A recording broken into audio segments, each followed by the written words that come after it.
करते हैं। दरअसल सीमा हैदर को जहां से फिल्म का ऑफर मिला था, उस जानी फायरफॉक्स स्टूडियो ने फिल्म के डायलॉग्स उन्हें भेजे। फिल्म में सीमा हैदर की भूमिका रॉ एजेंट की होगी। दरअसल सीमा की आर्थिक तंगी की जानकारी होने पर उनके घर प्रोड्यूसर अमित जानी अपनी टीम के साथ पहुंचे थे। सीमा को अपनी film a tailor murder story में काम करने का ऑफर दिया था। उन्होंने कहा था कि मैं फिल्म में सीमा को भारत के रॉ एजेंट के रूप में रखना चाहता हूं। ये फिल्म राजस्थान के उदयपुर के दर्जी कन्हैया लाल साहू की हत्या पर आधारित है। अब फिल्म अमित जानी ने रिहर्सल के लिए सीमा को फिल्म के कुछ डायलॉग्स भेजे हैं, जो इस तरह से हैं। मैं आपको बताता हूं। भारत में आईबी ऑफिसर कॉल पिक करता है और कहता है, कब है जश्न। पाकिस्तान में मौजूद रॉ एजेंट सीमा बोलती हैं, ईद मनाई जाएगी, बकरा ईद। आईबी ऑफिसर इधर से कहता है, बकरा कहां से लाने की तैयारी है। रॉ एजेंट सीमा कहती हैं, सुना है काशी में फव्वारा बहुत खूबसूरत बना है, वजू खाने में। आईबी ऑफिसर बोलता है, ओ हम इस बार कुर्बानी नहीं होने दें। रॉ एजेंट कहती है, इंशाअल्लाह। हालांकि बताया गया कि सचिन के पिता नेत्रपाल ने जो बताया कि जब तक सीमा पर लग रहे आरोप साफ ना हो जाएं, सीमा को क्लीन चिट नहीं मिल जाती है, तब तक सीमा किसी फिल्म में काम नहीं करेगी, नौकरी भी नहीं करेगी। लेकिन हमें उम्मीद है कि सीमा निर्दोष है। सीमा ने भी यही बात दोहराई।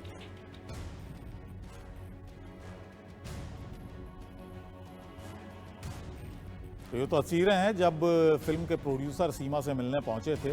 फिल्म ऑफर की थी सीमा को, और अब उन्होंने ये खुलासा किया है कि सीमा का जो रोल इसमें होगा, जो उन्होंने फिल्म सोची है, वो एक रॉ एजेंट का होगा जो पाकिस्तान में रहती है।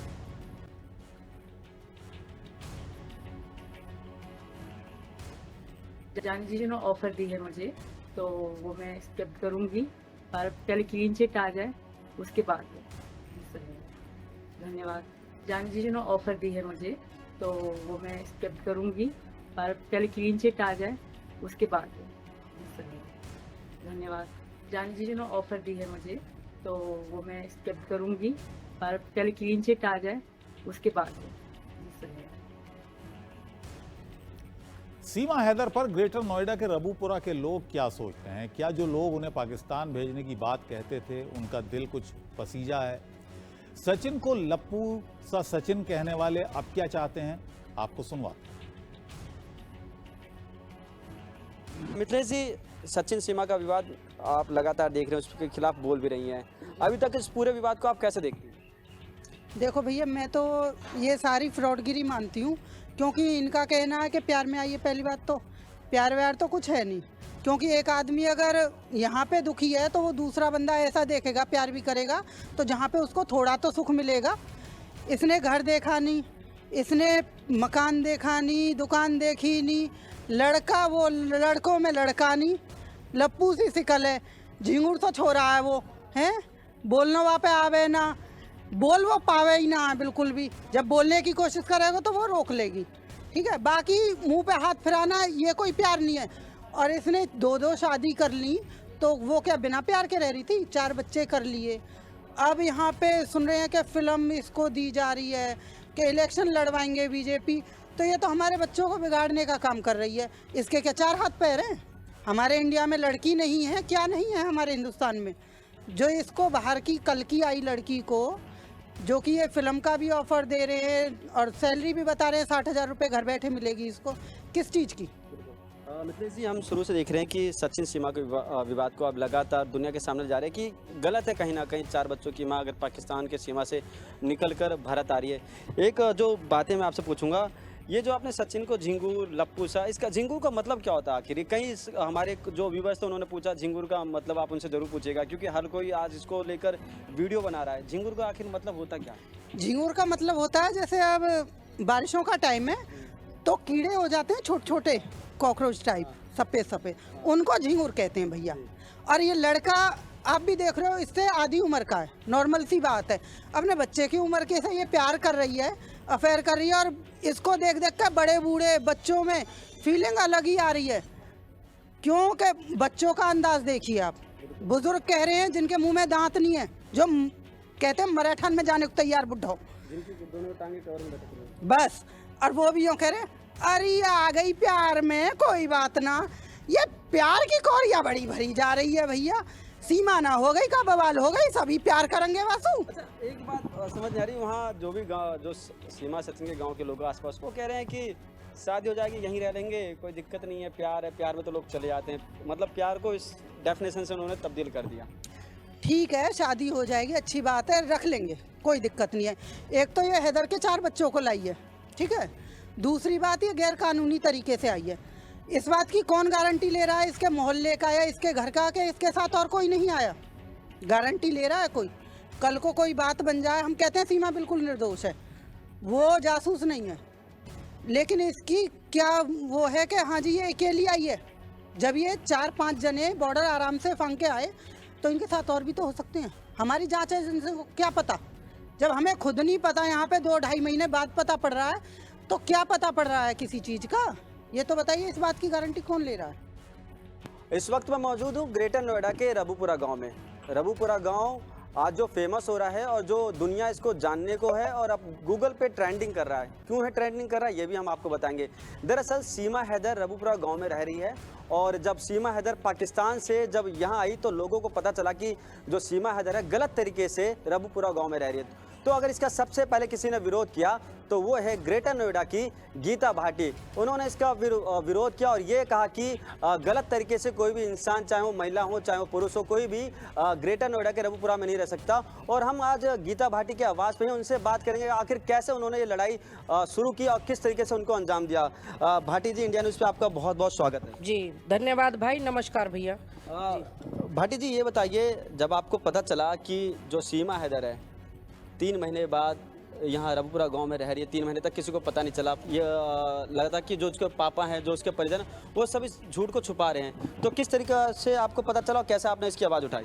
देखो, जब मुझे पता चला, मीडिया के ही माध्यम से हमें पता चला। असलियत में मीडिया से भी पहले हमें पता चला, क्योंकि हम सोशल वर्कर भी हैं, संगठन भी चलाते हैं। तो मुझे सूचना लोगों से पता चली कि एक पाकिस्तान से महिला रबूपुरा में आई है और जिसे पुलिस ढूंढ रही है और वो फरार है। तो बड़ा अजीब लगा कि अचानक में कोई महिला पाकिस्तान से आकर हमारे रबूपुरा शहर में अचानक एंटर कर गई और किसी को पता नहीं चला। उसके बाद में फिर मीडिया में भी आने लगा। तो ये एक ठीक कंडीशन नहीं है देश के लिए। उस बात पे मुझे लगा कि हमें आवाज़ उठानी चाहिए, क्योंकि हमारी एजेंसियां क्या कर रही थी उस समय, और जो ऐसे 4-4 बच्चों को लेकर वो देश में आ गई, तो कोई भी आ सकता है। इस वजह से हम लोगों ने, हमारी पूरी टीम ने, और आवाज़ उठानी हमने शुरू की और शुरुआत की आप जैसे भाइयों के माध्यम से, मीडिया वालों के माध्यम से, और उसका विरोध करना हमने शुरू किया। बिल्कुल गीता जी, लगातार हम देखते हैं आप अनेक मुद्दों पे भी अपनी आवाज़ उठाते हैं। कहीं महिला के ऊपर शोषण होता तब, या गाँव में कोई विवाद होता जब। आपको कब लगा कि नहीं, अब इस मैटर में आपको कूदना चाहिए और सीमा का विरोध करना चाहिए? वजह ये थी कि जब वो आ गई और इतना हंगामा हो रहा था, उसे जेल भेजा गया, तब तक भी हम शांत रहे।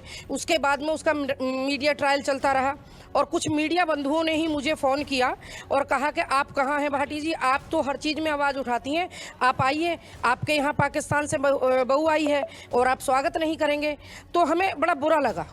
बुरा इसलिए भी लगा, नई पीढ़ी के लिए भी मुझे बहुत बुरा लगा और बहुत अजीब महसूस हुआ कि अगर हमारे देश की मीडिया के जो चंद लोग हैं उनका ऐसे शब्द हैं, तो इसका एग्जाम्पल हम क्या सेट करेंगे। इसलिए मुझे वहाँ से जब मुझे बुरा लगा तो फिर मैंने उसमें आवाज़ उठाई और मैंने शुरुआत किया विरोध करने का। बिल्कुल जी भाटी जी, अगर एक बात करें अगर रबूपुरा की, तो रबूपुरा बहुत शांत ग्रामीण एरिया है और यहाँ हमने देखा काफ़ी पुराने मिजाज के भी लोग रहते हैं। उनका ये कहना है कि बहुत गलत तरीका, अगर कोई शादीशुदा महिला है अपने 4 बच्चों के साथ यहाँ आ रही है तो उसे अपने पति के बारे में सोचना चाहिए, बच्चों के भविष्य के बारे में सोचना चाहिए, क्योंकि जो सचिन है उसके पास कोई आय नहीं है कमाने का ना खाने का, तो बच्चों का पालन पोषण कैसे करेगा।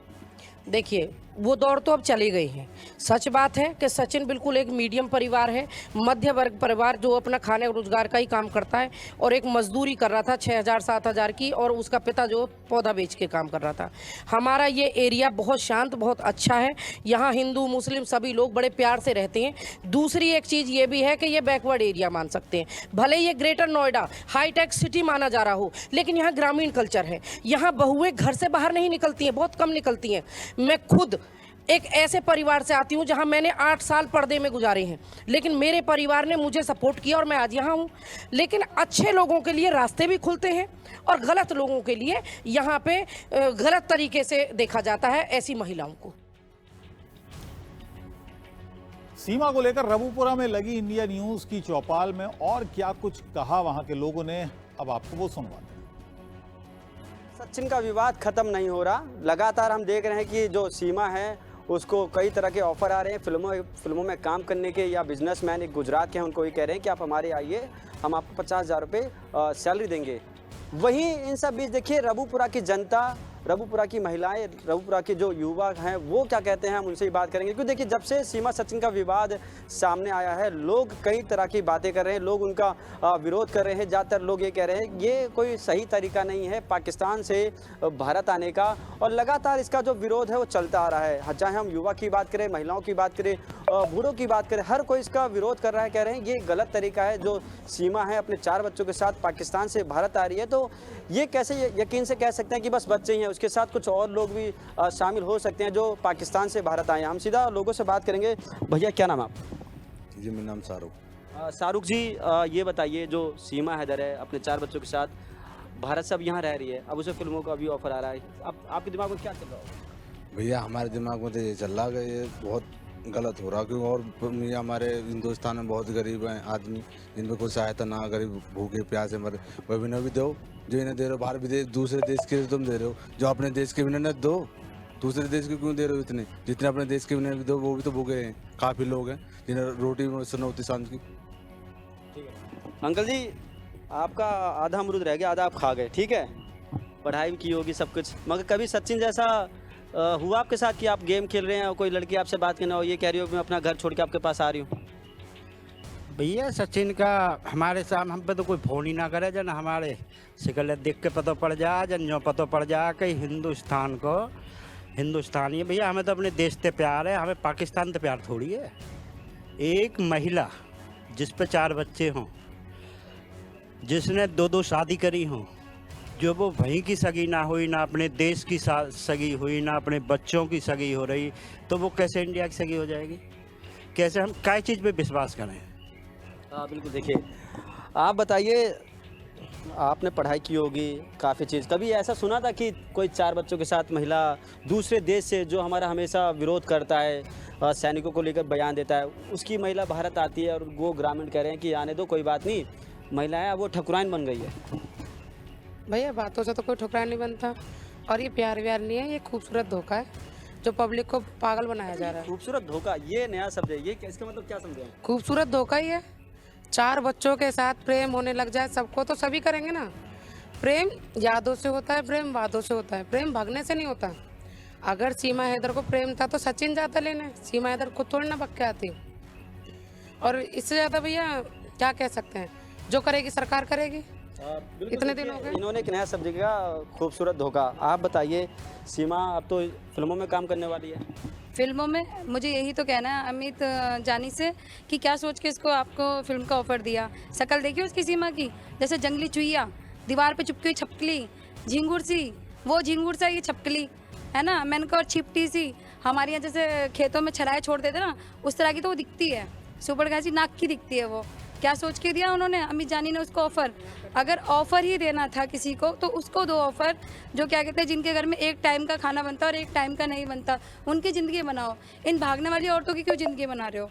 हिंदुस्तान में फिर औरतों पे क्या असर पड़ेगा? औरत तो फिर यही कहेगी भैया मुझको इतनी बड़ी बड़ी बातें बताते हो, भागने वालों की इज्जत है फिर तो, ये क्यों इसको पनाह दे रहे हैं? अगर रखनी है ना, अगर रखनी है उसको, अगर उसको सरकार दे भी देती है रहने के लिए, इसको सहमत दे भी देती है, तो उसको सिर्फ आम आदमी की तरह रखो। ये नहीं उसको कि स्टार बना रहे हो, ये बना रहे हो। छचुंदर सी तो है वो, है। मैं सहमत। और एक ब्रेक लेंगे, ब्रेक के बाद इससे जुड़ी कुछ और खबर।